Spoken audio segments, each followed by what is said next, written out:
Hello প্রিয় শিক্ষার্থী বন্ধুরা, আসসালামু আলাইকুম। এডুকেশন ডিকশনারির পক্ষ থেকে তোমাদের সবাইকে জানানো হচ্ছে আন্তরিক শুভেচ্ছা। আজকে আমরা দ্বাদশ শ্রেণীর ফাইন্যান্সের তৃতীয় অধ্যায় নগদ প্রবাহ বিবরণী নিয়ে আলোচনা করব। So always I say we will back after a short intro.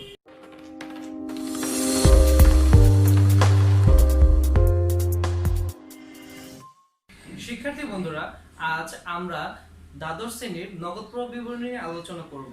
তো আলোচনা করবার পূর্বে আমাদের অবশ্যই জেনে নিতে হবে নগদ প্রবাহ বিবরণীটা কাকে বলে এবং নগদ প্রবাহ বিবরণীটা কি। তো আমরা নগদ প্রবাহ বিবরণীটা কাকে বলে এই বিষয়টাতে আগে চলে যাচ্ছি। তো আমরা আমাদের এই নির্ধারিত হোয়াইট বোর্ডে আগে লিখে নেই যে নগদ প্রবাহ বিবরণীটা কি। নগদ প্রবাহ বিবরণী কি, ঠিক আছে। তো নগদ প্রবাহ বিবরণীটা কাকে বলে এটা আমরা একটু বুঝে নেই। তো নগদ প্রবাহ বিবরণীটা হচ্ছে কোন প্রতিষ্ঠানের পরিচালন কার্যাবলী অর্থায়ন ও বিনিয়োগ কার্যাবলীর রূপরেখা অঙ্কনের মাধ্যমে প্রতিষ্ঠানের নগদ আন্তঃপ্রবাহ ও বহিঃপ্রবাহের যে রেখা অঙ্কন করা হয় তাকে নগদ প্রবাহ বিবরণী বলে। তো এখানে আমরা একটি সংজ্ঞা লিখেছি, সবসময় মনে রাখবে এই সংজ্ঞাটা আমাদের সৃজনশীলের 1 অথবা 2তে দিয়ে থাকে। মোস্ট অফ দা টাইম এটা অবশ্যই তারা ইউজ করে, কারণটা হচ্ছে 1 আর 2তে যেন একটি মানে আমাদের সৃজনশীল যে লেখার যে নিয়মটা, সেই লেখার বা কোশ্চেন করার যে নিয়মটা, সেই নিয়মটার মধ্যে দেখা যায় তুমি যে চ্যাপ্টার থেকে অঙ্কটা করাচ্ছে সেই চ্যাপ্টারের উপর ডিপেন্ড করে একটি কি তোমার সংক্ষিপ্ত একটা কোশ্চেন তারা দিয়ে দেয়। তো এই চ্যাপ্টারের উপরে ডিপেন্ড করে যদি কোশ্চেনটা করা হয় তাহলে দেখা যায় নগদ প্রবাহ কাকে বলে এটাই তারা 1 বা 2তে দিয়ে থাকে। তো এখানে আমরা যে সংজ্ঞাটা লিখেছি সেটা একটু বোঝাই। তো এখানে লিখেছি কোন প্রতিষ্ঠানের পরিচালন কার্যাবলী অর্থায়ন ও বিনিয়োগ কার্যাবলীর রূপরেখা অঙ্কনের মাধ্যমে প্রতিষ্ঠানের নগদ আন্তঃপ্রবাহ ও বহিঃপ্রবাহের যে রেখা অঙ্কন করা হয় তাকে নগদ প্রবাহ বিবরণী বলে, ঠিক আছে। তো আজকে আমরা এই নগদ প্রবাহ বিবরণীর মানে সম্পূর্ণ যে কিভাবে আমাদের এই ম্যাথমেটিক্যাল টার্মগুলো সলভ করা হয় সেটা আমরা আলোচনা করব। পূর্ণাঙ্গ একটি সৃজনশীল আমরা পরবর্তী যে ভিডিওটা থাকবে সেখানে আমরা আলোচনা করব। তো আমরা নগদ প্রবাহ বিবরণীর যে চারটা আছে সেই চারটার মধ্যে আগে যাই। নগদ প্রবাহ বিবরণী। তো নগদ প্রবাহ বিবরণীটা মূলত 3 ভাবে করা হয়, ঠিক আছে। তো 3 ভাবে কিভাবে? প্রথমটা হচ্ছে পরিচালন কার্যক্রম হতে নগদ প্রবাহ, তারপরটা হচ্ছে বিনিয়োগ কার্যক্রম হতে নগদ প্রবাহ, আর লাস্ট ওয়ান হচ্ছে অর্থায়ন কার্যক্রম হতে নগদ প্রবাহ, ঠিক আছে। এই 3টা টার্মে আমরা নগদ প্রবাহ বিবরণী বা ক্যাশ ফ্লো স্টেটমেন্ট করে থাকি। তো এখানে আমরা তোমাদের সুবিধার জন্য কি লিখেছি সেটা আমরা একটু এখানে বুঝিয়ে দিচ্ছি। নগদ প্রবাহ বিবরণী হচ্ছে পরিচালন কার্যাবলী হতে নগদ প্রবাহ একটি টার্ম, বিনিয়োগ কার্যাবলী হতে নগদ প্রবাহ এটা হচ্ছে 2 নাম্বার টার্ম, আর হচ্ছে অর্থায়ন কার্যাবলী হতে নগদ প্রবাহ এটা হচ্ছে 3 নাম্বার টার্ম। এখন এই 3টা টার্ম ব্যবহার করে আমরা নগদ প্রবাহ বিবরণী ক্যাশ ফ্লো স্টেটমেন্টটা করে রাখি। তোমাদের সুবিধার জন্য আমি একটু বলে রাখি, এই নগদ প্রবাহ বিবরণীটা আমাদের 2 সাইডে আছে। কোন কোন সাইড? একটা হচ্ছে আমাদের অ্যাকাউন্টিং এ প্লাস আরেকটা হচ্ছে ফাইন্যান্সে। তো আজকে এই ক্লাসটা যদি তোমরা খুব ক্লিয়ারফুলি দেখো তাহলে দেখা যাচ্ছে তোমাদের দুটি বইয়ের তোমার 10-10 20 নাম্বারটা খুব ইজিলি সলভ হয়ে যাচ্ছে। ঠিক আছে, তো আমরা আমাদের মূল কথাতে আসি। তো জল প্রবাবিলিতে এই তিনটা টার্ম আছে, এই তিনটা টার্মের মধ্যে আমাদের পরিচয়ন কার্যাবলীটা মূলত দুইটি টার্মে করা হয়। একটা হচ্ছে প্রত্যক্ষ পদ্ধতি আর একটা হচ্ছে পরোক্ষ পদ্ধতি। আর বাকি এই যে টার্মগুলো আছে এগুলো সবকিছুই পরোক্ষ পদ্ধতিতে করা হয়। কিন্তু তোমাদের সুবিধার্থে আমি একটি কথা বলে রাখি, আমাদের যে তোমার এনসিটিভি কর্তৃক যে সৃজনশীল করার যে প্যাটার্নটা আছে বা এনসিটিভি কর্তৃক যে তোমাদের কি বলবো যে একটি নির্ধারিত সিলেবাস আছে, সেই সিলেবাসে বলা আছে যে ক্যাশ ফ্লো স্টেটমেন্টে পরিচালন কার্যাবলীতে কখনো তোমার এই প্রত্যক্ষ পদ্ধতিটা ব্যবহৃত হয় না। ঠিক আছে, কারণ প্রত্যক্ষ পদ্ধতিটা হচ্ছে তোমাদের আরেকটু বড় ক্লাসের লাইক ইউনিভার্সিটি সেকশনে প্রত্যক্ষ পদ্ধতিটা ইউজ করা হয়।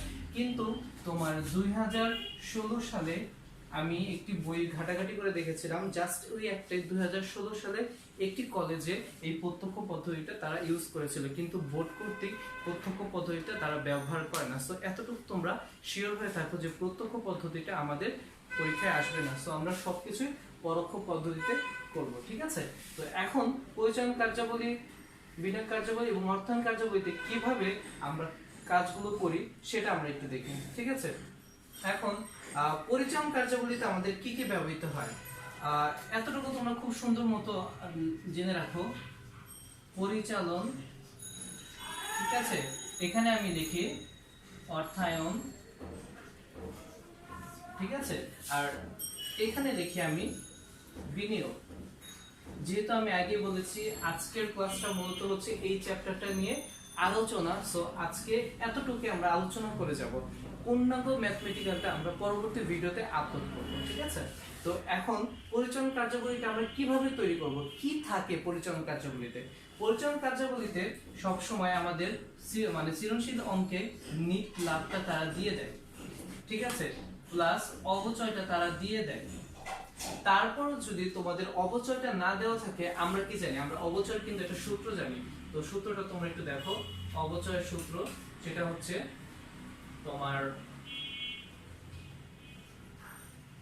প্রাথমিক বিনিয়োগ প্লাস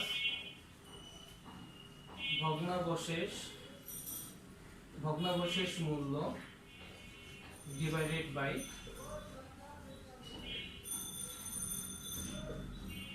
আয়ুষ্কাল। ঠিক আছে, এটা হচ্ছে আমাদের অবচয় সূত্র, প্রাথমিক বিনিয়োগ প্লাস ভগ্নাবশেষ মূল্য ডিভাইডেড বাই আয়ুষ্কাল। এভাবে আমরা অনেক সময় বিনিয়োগ তোমার অবচয়টা বের করতে পারি, কিন্তু সাধারণত এই অঙ্কে অবচয়টা তারা ব্যবহার করে দেয়। তো নিট লাভ আর অবচয়টা থাকে।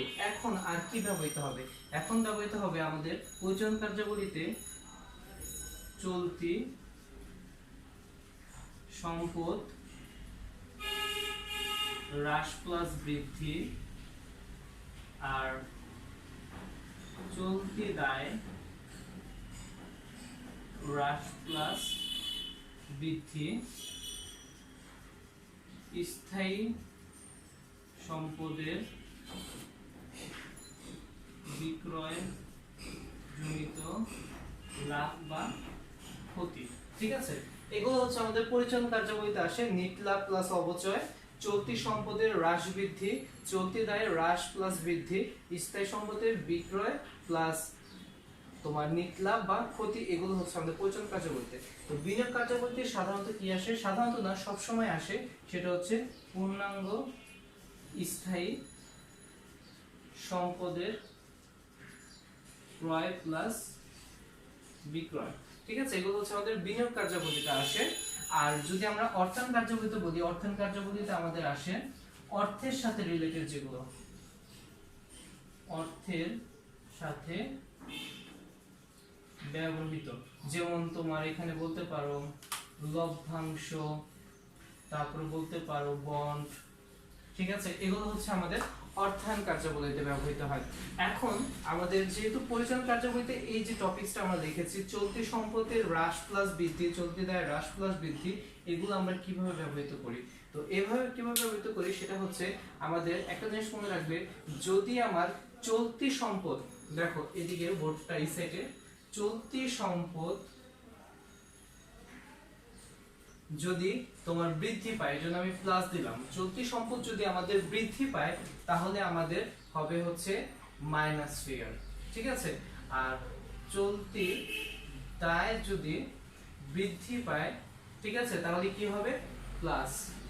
আবার চলতি সম্পদ যদি হ্রাস পায় তাহলে হবে যোগ, আর চলতি দায় যদি হ্রাস পায় তাহলে হবে বিয়োগ।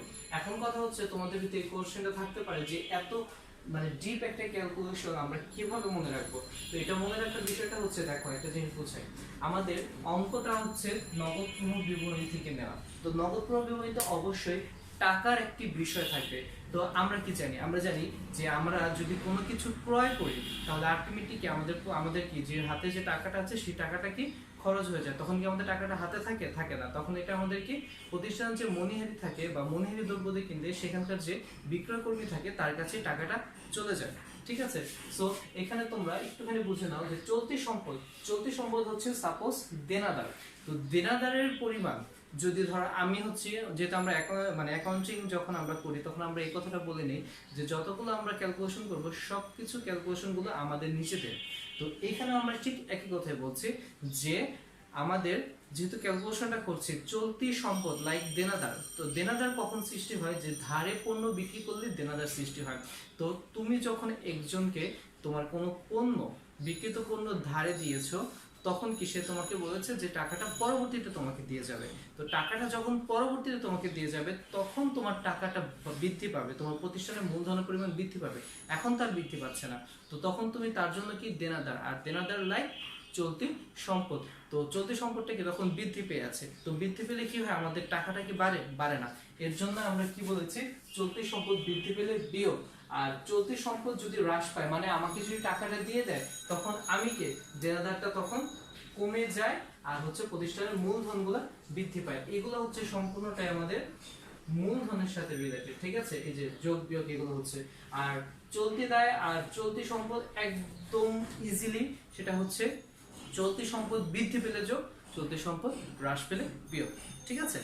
এখন আমাদের পরিচালন কার্যবলিতে আরেকটা টার্ম আসে, সেটা হচ্ছে আমাদের স্থায়ী সম্পদের বিক্রয়জনিত ক্ষতি আর বিক্রয়জনিত যদি লাভ হয়। যদি আমার স্থায়ী সম্পত্তির বিক্রয়জনিত লাভ হয় তাহলে হবে বিয়োগ, আর বিক্রয়জনিত যদি ক্ষতি হয়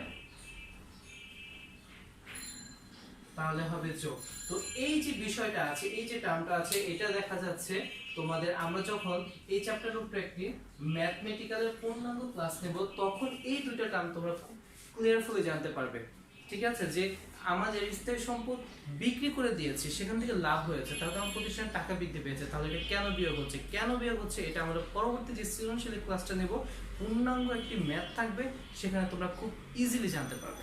আপাতত আজকে এতটুকু জেনে রাখো যে বিক্রয়জনিত লাভ হলে বিয়োগ, বিক্রয়জনিত ক্ষতি হলে যোগ। তো এতটুকু হচ্ছে আমাদের পরিচালন কার্যবলিতে আসে। আর বিনিয়োগ কার্যবলিতে আমরা জানি স্থায়ী সম্পদ ক্রয় বিক্রয় করলে স্থায়ী সম্পদ কি, ধরো মনে করো তুমি একটা রেফ্রিজারেটর কিনে নিয়ে এসেছো, বা কোনো একটি সম্পদ ধরো মনে করো লাইক ধরো কম্পিউটার কিনে নিয়ে এসেছো, কম্পিউটার তোমার 1 বছরের বেশি সময় ধরে ব্যবহৃত হচ্ছে।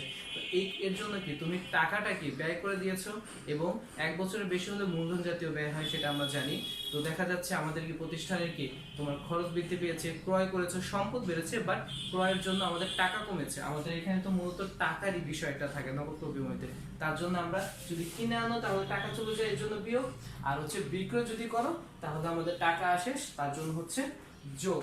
তাহলে ক্রয় করলে আমাদের কি হবে বিয়োগ, আর বিক্রয় করলে আমাদের কি হবে যোগ। এই এতটুকু হচ্ছে আমাদের বিনিয়োগ কার্যাবলীতে আসে।